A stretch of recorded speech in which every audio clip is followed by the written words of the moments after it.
अस्सलाम वालेकुम वरहमतुल्लाह। Welcome to dairy talk with Tajammul Islam Salroo. मैं हूं तजम्मुल इस्लाम सलरू और आज हम बात करेंगे फूड सेफ्टी के बारे में। पिछले एपिसोड में भी फूड सेफ्टी मैंने छेड़ा था और हमने दूध की मिलावट के बारे में उस टाइम बात की। आज हम बात करेंगे food safety and standards authority of India की गाइडलाइंस को कैसे फॉलो किया जाता है जब हम दूध की हैंडलिंग के बारे में बात करेंगे। राइट फ्रॉम फार्म, जो कि एक डेयरी फार्म होता है, चाहे डोमेस्टिक लेवल का होगा या कमर्शियल लेवल का होगा, टिल कंज्यूमर। तो फार्म से लेके कंज्यूमर तक जो भी स्टैंडर्ड ऑपरेशन प्रोसीजर्स हैं उनको फॉलो करना बहुत ज़रूरी है, तभी कंज्यूमर के पास जो है एक अच्छा डेयरी प्रोडक्ट पहुंच के जाएगा। सबसे पहले हम फूड सेफ्टी में जब बात करेंगे तो फूड सेफ्टी के पिलर्स के बारे में बात करेंगे। फूड सेफ्टी की 4 पिलर्स होते हैं और 4 पिलर्स में सबसे पहला पिलर जो आता है वो पर्सनल हाइजीन होता है। पर्सनल हाइजीन मीन्स एक इंसान जो कि मिल्क को हैंडल करता है, चाहे वो डेयरी फार्मर है, चाहे वो डेयरी कलेक्टर है, चाहे वो डेयरी वेंडर है या मिल्क प्रोसेसिंग प्लांट में जो कोई भी मिल्क हैंडलर है, उसका खुद का हाइजीन, उसने खुद को कितना वॉश किया है, उसने कपड़े कैसे अच्छे लगाए हैं, उसने बालों को कैसे रखा हुआ है, उसने नाक को कैसे ढका हुआ है, उसने कानों को कैसे ढका हुआ है, उसने हाथों को पर ग्लव्स लगाए हैं कि नहीं, उसके नेल्स तो नहीं हैं। तो ये हो गया personal hygiene. Personal hygiene is very important. जो भी मिल्क हैंडलर है, जो भी मिल्क के साथ वाबस्ता है, उसके लिए personal hygiene is the basic thing. उसके बाद आता है इक्विपमेंट की क्लीनलीनेस।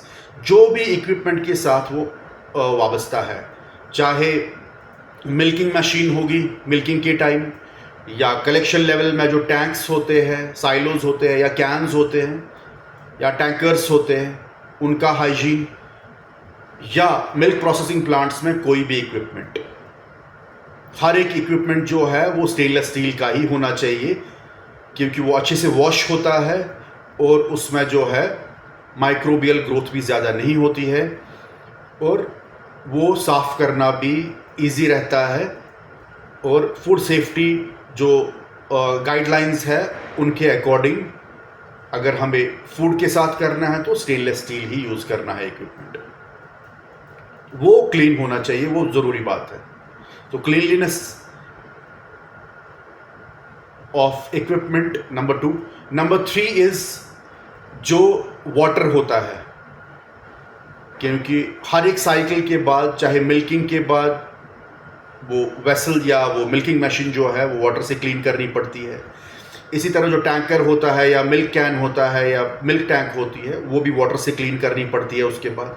इस तरह मिल्क प्रोसेसिंग प्लांट में जो इक्विपमेंट्स होते हैं, पाइपलाइंस होती है, जो भी चीज़ें होती है, स्टोरेज टैंक्स होती है, वो सारा वाटर से साफ़ करना होता है। तो वन हैज़ टू एंश्योर कि ये जो वाटर वो यूज़ करते हैं वो बिल्कुल क्लीन हो, ट्रीटेड हो और उसमें कोई माइक्रोबियल ग्रोथ ना हो, उसमें कोई माइक्रोबियल प्रेजेंस ना हो, माइक्रो ऑर्गेनिजम्स ना हो, वो बहुत ज़रूरी है। ये हो गया थर्ड वन, वाटर। और last one is pest control. Pest control बहुत ज़रूरी है। चाहे डेयरी फार्मर घर में है, उसको भी वहाँ पर पेस्ट्स को कंट्रोल करना है, चाहे चूहे हैं, फ्लाइज है, इंसेक्ट्स है, जो भी है। इसी तरह कलेक्शन लेवल पर कलेक्टर को भी देखना है कहीं पर ऐसी चीज़ें तो नहीं है, फ्लाइज, इंसेक्ट्स, चूहे या कोई और ऐसा पेस्ट जो कि फूड की क्वालिटी को ख़राब करेगा। तो मिल्क प्रोसेसिंग प्लांट्स में तो है ही, वहाँ पर highest level of pest control होना चाहिए। तो ये 4 चीज़ें होगी पिलर्स जिन पर बेस्ड है फूड सेफ्टी। अगर हम अब एक मैन्युफैक्चरिंग यूनिट की बात करेंगे तो मैन्युफैक्चरिंग यूनिट में गुड मैन्युफैक्चरिंग प्रैक्टिसेस जो प्रोसीजर है वो फॉलो होना चाहिए। गुड मैन्युफैक्चरिंग प्रैक्टिसेस है क्या? गुड मैन्युफैक्चरिंग प्रैक्टिसेस में सबसे पहला हाइजीन ही आता है, चाहे प्लांट हाइजीन या पर्सनल हाइजीन। सबसे पहला जो आता है स्टेप वो होता है पर्सनल एंड प्लांट हाइजीन। तो उसके बाद जो आता है वो प्रोसेसिंग। ये हीट ट्रीटमेंट इस दूध का, चिलिंग दूध का, ये सही होना चाहिए as per the guidelines of food safety standards authority of India. तभी तो इसमें माइक्रोबियल ग्रोथ जो है, माइक्रोबियल जो है प्रेजेंस, वो खत्म हो जाएगी। पैकेजिंग होनी चाहिए स्टीरिलाइज्ड फॉर्म में। कोई भी कंटेमिनेशन ड्यूरिंग पैकेजिंग नहीं होनी चाहिए। पोस्ट पैस्चराइजेशन टेम्परेचर का कंट्रोल, चाहे चिलिंग में, चाहे पैस्चराइजेशन में, चाहे कोल्ड स्टोर में, वो बहुत ज़रूरी है। तो ये चीज़ें जो है ये गुड मैन्युफैक्चरिंग प्रैक्टिसेस में आ जाती है। उसके बाद जब आएंगे क्लीनिंग एंड सैनिटाइजेशन में, जब मैन्युफैक्चरिंग यूनिट की बात करेंगे, एक मैन्युफैक्चरिंग प्लांट की बात करेंगे, तो क्लीनिंग एंड सैनिटाइजेशन का बहुत इंपॉर्टेंट रोल है। क्लीनिंग में CIP, क्लीनिंग इन प्लेस, जो भी हमारे पास पाइपलाइंस है, इक्विपमेंट्स है, उनको अच्छे से क्लीन करना आफ्टर एवरी साइकिल। जब भी हमने दूध का साइकिल ख़त्म कर दिया, प्रोसेसिंग का साइकिल ख़त्म कर दिया, मिल्क रिसेप्शन का साइकिल ख़त्म कर दिया, पैकेजिंग का साइकिल ख़त्म कर दिया, तो उसके बाद उसकी प्रॉपर क्लीनिंग विद लाई और acid, very important part. Cleaning in process का एक इंपॉर्टेंट पार्ट रहता है, एक इंपॉर्टेंट रोल रहता है इनफैक्ट क्लीनिंग इन प्रोसेस का एक मैन्युफैक्चरिंग, डेयरी मैन्युफैक्चरिंग प्लांट में, चाहे छोटा है या बड़ा। इवन डेयरी फार्मर के पास भी इंपॉर्टेंट रोल रखता है, और डेयरी कलेक्टर और वेंडर के पास भी। क्लीनिंग इन प्रोसेस बहुत इंपॉर्टेंट है। हमें फूड ग्रेड जो सोप यूज़ करनी पड़ती है, कॉस्टिक एसिड से क्लीनिंग करनी पड़ती है कभी कभी जब ज़्यादा डिपॉजिट्स लगेंगे। उसके बाद रेगुलरली एसिड से भी, जो है नाइट्रिक एसिड से क्लीनिंग करनी पड़ती है, पाइपलाइंस की, इक्विपमेंट की, स्टोरेज टैंक्स की, ताकि जो फैट डिपॉजिट्स है, प्रोटीन डिपॉजिट्स है, वो बिल्कुल ना रहे। उसके बाद जो माइक्रो ऑर्गेनिजम्स कुछ और रह सकते हैं CIP के बगैर, CIP करने के बाद वो सैनिटाइजेशन से यूज़ करते हैं। एक अच्छा सा जो है सैनिटाइज़र जो है यूज़ करते हैं, मिल्क प्रोसेसिंग प्लांट में अप्रूव्ड सैनिटाइजर्स यूज़ करते हैं, जिनसे वो सैनिटाइजेशन होती है पूरे प्लांट की। और कभी कभी क्या होता है, क्लीनिंग आउट ऑफ प्लेस भी होता है। एक मैंने क्लीनिंग इन प्लेस की बात बोली, और क्लीनिंग आउट ऑफ प्लेस जो होता है, इक्विपमेंट को खोल के साफ करना पड़ता है मैनुअली। तो ये चीज़ें क्लीनिंग और सैनिटाइजेशन का बहुत ही ज़्यादा रोल है, क्योंकि अगर हम रॉ मिल्क कितनी भी अच्छी क्वालिटी का लेंगे और क्लीनिंग और सैनिटाइजेशन में कहीं पर कोताही रह गई, तो एंड प्रोडक्ट जो है हमारा वो अच्छी क्वालिटी का नहीं रहेगा। ना उसकी शेल्फ लाइफ वहाँ तक रहेगी जहाँ तक लेबल पर लिखा होता है, ना ही वो उतना अच्छी क्वालिटी का, उतना फिट फॉर ह्यूमन कंजप्शन रहेगा। तो क्लीनिंग और सैनिटाइजेशन का बहुत ही इंपॉर्टेंट रोल है मिल्क प्रोसेसिंग प्लांट में। उसके बाद आ जाते हैं क्वालिटी कंट्रोल। क्वालिटी कंट्रोल तो इंपॉर्टेंट है ही, right from reception till packaging. Quality control का हर एक लेवल पर रोल है। रिसेप्शन में भी हम क्वालिटी देखते हैं रॉ मिल्क की, उसके बाद फैट और SNF को स्टैंडर्डाइजेशन करते हैं, उसके वैल्यूज़ बराबर रखते हैं, एसिडिटी को कंटिन्यूसली चेक करते रहते हैं, जो है एडल्ट्रेशन को कंटिन्यूसली चेक करते रहते हैं रॉ मिल्क में और इवन एंड प्रोडक्ट में भी। और उसके बाद जो है ये जो माइक्रोबियल क्वालिटी भी चेक करते रहते हैं कंटिन्यूसली, आवरली बेसिस। एंटीबायोटिक्स जो प्रेजेंस देखते हैं कि रॉ मिल्क में तो नहीं है, जो कि आगे जाके दूध में चला जाएगा और ह्यूमन कंजप्शन के लिए सही नहीं रहेगा, डाइजेस्टिव सिस्टम के लिए सही नहीं रहेगा। तो ये चीज़ें क्वालिटी कंट्रोल का तो बहुत ही बड़ा रोल है, और ये भी हमें फॉलो करना है जो भी guidelines food safety standards authority of India हमें बताती है। जो भी स्टैंडर्ड ऑपरेशन प्रोसीजर्स इसके होते हैं क्वालिटी कंट्रोल के, वो करने पड़ते हैं।